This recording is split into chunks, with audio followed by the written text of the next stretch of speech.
you have a beaker filled with water and you put your index finger inside it. You'll observe that the water level rises slightly. You put in 2 fingers, the water level rises a bit more.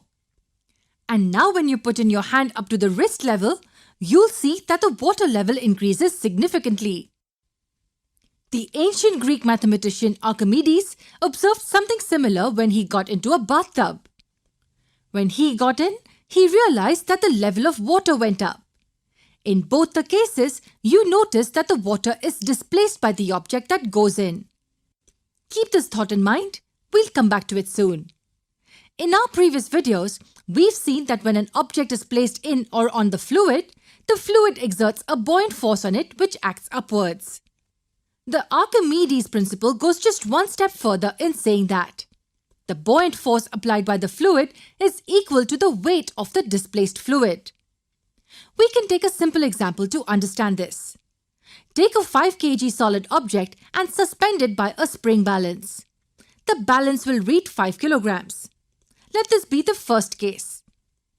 For the second case, take a beaker of water which has a small opening at the top. The water in the beaker is filled right up to this point where the opening is. And we keep a small container under the opening.